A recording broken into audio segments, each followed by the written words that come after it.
Scorpio, this is for you. Kung ikaw ay Scorpio. Para sa iyo to, February 4, 2025. Scorpio. Tingnan natin ang gustong sabihin sa inyo ng inyong mga guidance. Guys, February 4. Kung ano ang gustong sabihin sa inyo. At pakinggan nyo kung gusto nyo lang, guys. Okay, partnership is here. Kumbaga, kung kayo mayroon kayong connection sa buhay o partner sa buhay ay magkaroon kayo ng support sa bawat isa. At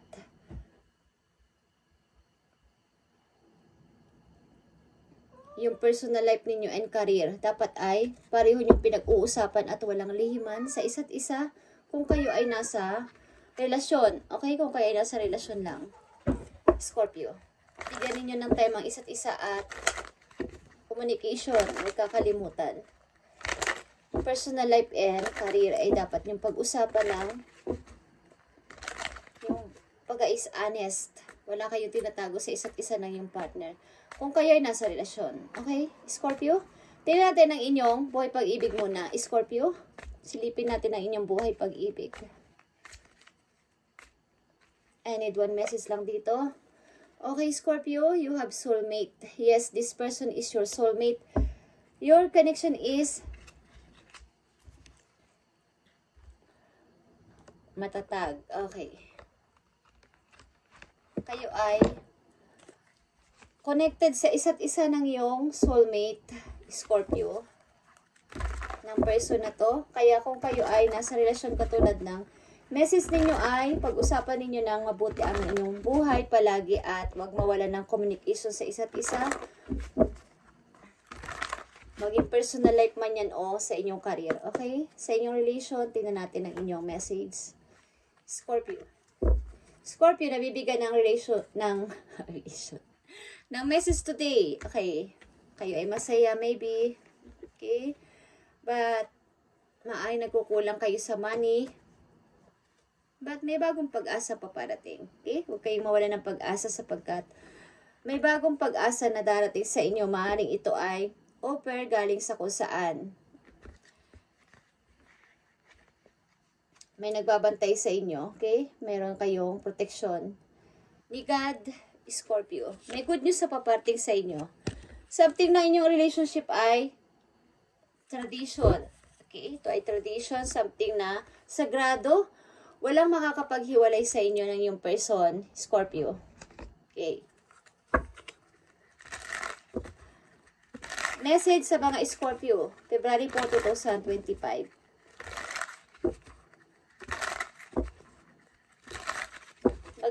Bawal na pag-ibig ito, but parang pinaglalaban nyo ang inyong pag-ibig na dalawa sapagkat ito ay soul connection, mirroring each other, soulmate.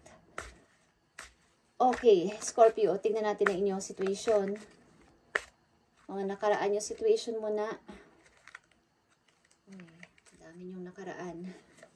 Dami yung nakaraan, Scorpio. Tingnan natin.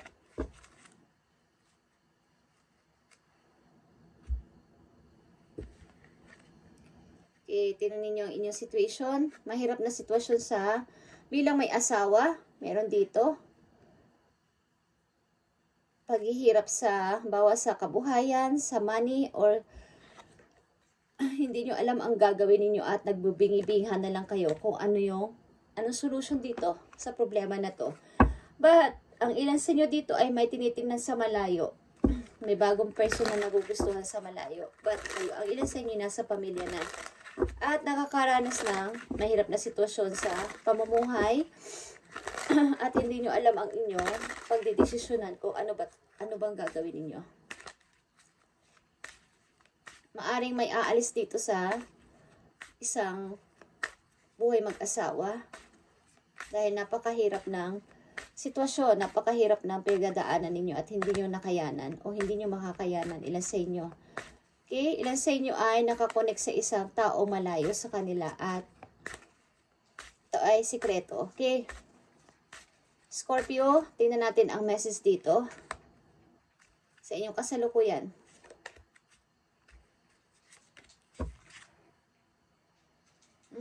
Kayo ay malungkot sa kasalukuyan. Ilan sa inyo? Sa kasalukuyan kayo ay may pinagkakaabalan sa buhay. Okay?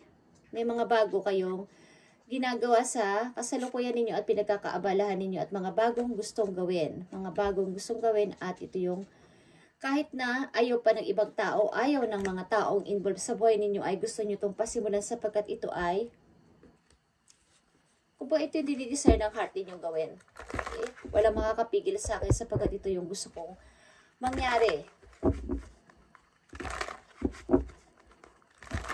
Ang ilan sa inyo ay hiwalay na sa asawa o hiwalay sa isang pamilya. Scorpio. Tingnan natin ang message po yun. Para sa mga Scorpio, andito ang uminom ka ng tubig, Scorpio. You need to drink. Okay, nakikita nyo ang 9 of coins dito. 9 of coins is here, guys. At pagamat kayo ay nag-i-enjoy sa iyong pagiging isang single at magandang pamumuhay sa kasalukuyan, ay kayo ay hiwalay sa asawa o wala kayo sa piling ng inyong asawa. At sa pamilya ninyo, hiwalay kayo sa inyong pamilya kung kayo may asawa na o may mga anak, is hiwalay kayo at maybe naaalala nyo ang tao na to. Kahit kayo ay magkahiwalay na, naaalala nyo ang person na to. O ito ang inyong soulmate na tinuturing, but wala na kayo ng person na to. Ito ay sagradong pagmamahalan, guys. At sa to say, kayo ay magkahiwalay. Tingnan natin. Para magkaiba na kayo ng path ng buhay, o separate na kayo ng ginagawa sa buhay. Scorpio, tingnan natin ang inyong message dito. Isang message lang dito na mahalaga.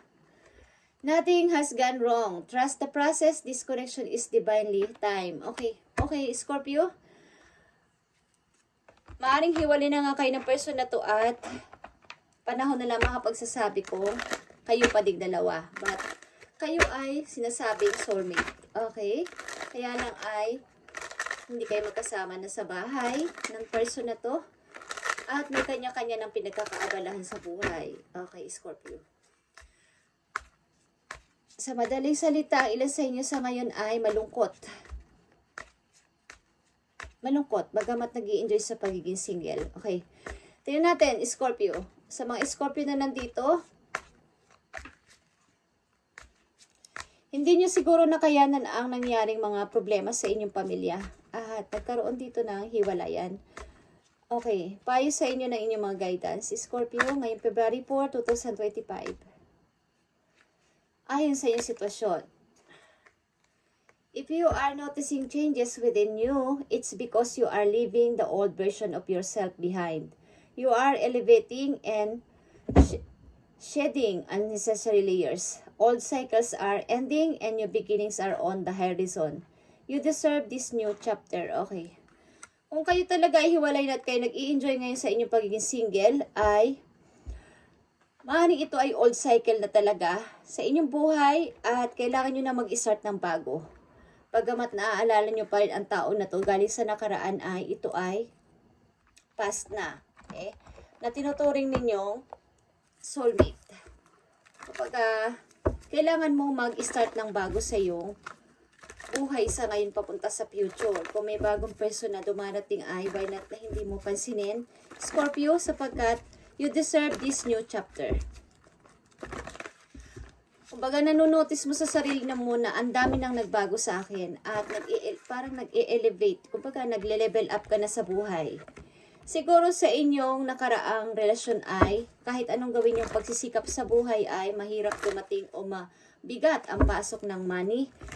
Sapagkat baka hindi ito yung tamang person na maaari ninyong kasamahin o kasama sa hindi kayo magkatugma ng mga gusto sa buhay, lalo na sa inyong career at sa inyong personal life. Katulad ng una ninyong message na sinabi ko na kung kayo nasa relasyon ay dapat ay honest sa isa't isa at nagtutulungan, support. nagsusuportahan sa bawat isa, lalo na sa inyong personal life at career. Maaaring ito ay hindi naging ganito nung kayo ay nasa relasyon pa. At ngayon ay kailangan nyo palayain ang inyong sarili dito at mag-start ng bago sapagkat deserve mo ang new chapter sa iyong buhay, Scorpio. Iwanan mo ng iyong old version.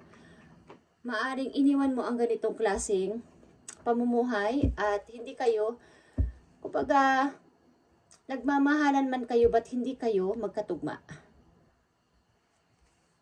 Okay. So, tingnan natin ang bagong chapter ng iyong pag-ibig dito sa message. Bagong pag-ibig ng mga Scorpio. Nakikita nyo to guys. Ang tao sa bagong chapter ng iyong buhay ay magkakakilala kayo ng ito ay romantic feelings. Mayroon kayong romantic feelings na mararamdaman. Your feelings are real and worth exploring. At ito ay true love mong masasabi. At ito ay makakasama mo lifetime. Okay. Ang bagong person na papating sa buhay mo. Okay, Scorpio. Ito ay true love mong masasabi at makakasama mo lifetime. At silipin pa natin ang message sa'yo ng iyong old person o nakaraan mong person. Message sa'yo ng nakaraan mong person, Scorpio.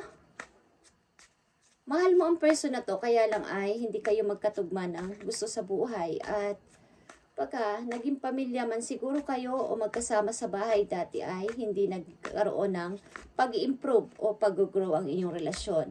But nandito yung panahon na lamang kapag sasabi, maaring may chance pa o mayroon pa kayong feeling sa isa't isa. But meron dito, pagka pinapayuhan ka na yung mga guidance na kung may bagong parating na tao ay deserve mo ang new chapter sa iyong buhay. Okay? New beginnings are on the horizon. Ibig sabihin, nagbabadya ang bagong tao o bagong mga tao sa buhay mo. Message sa'yo ng yung old person o ng yung past person. You were the best thing in my life. Okay, sasabi niya sa'yo na ikaw ang magandang nangyari sa buhay niya. Okay? Ikaw ang magandang nangyari sa buhay niya. At maaring wala na siyang galit, wala siyang sama ng loob sa'yo, Scorpio. Okay? At ito ang message sa'yo. Savings. Okay? Tingnan mo ang iyong savings. As you consistently save for your future is saved. You do your future self a big favor as you consistently set aside present funds. This is a part of your self-care and path to feeling secure as you focus upon your life purpose. Okay. Simula sa araw to guys, bigyan nyo ng focus ang inyong mga ipon. Kung kayo may ipon sa bangko, sa bahay ninyo, nag-iipon kayo personal sa inyong bahay ay isipin nyo to para sa inyong kinabukasan. Okay? Huwag niyong pabayaan na mawala ang inyong ipon at mag-ipon kayo ng inyong money para sa hinaharap. Okay? Huwag gastos ng walang katuturan. Okay? Scorpio, this is your reading about sa iyong old and new person na papating sa buhay mo. Thank you and God bless you, Scorpio.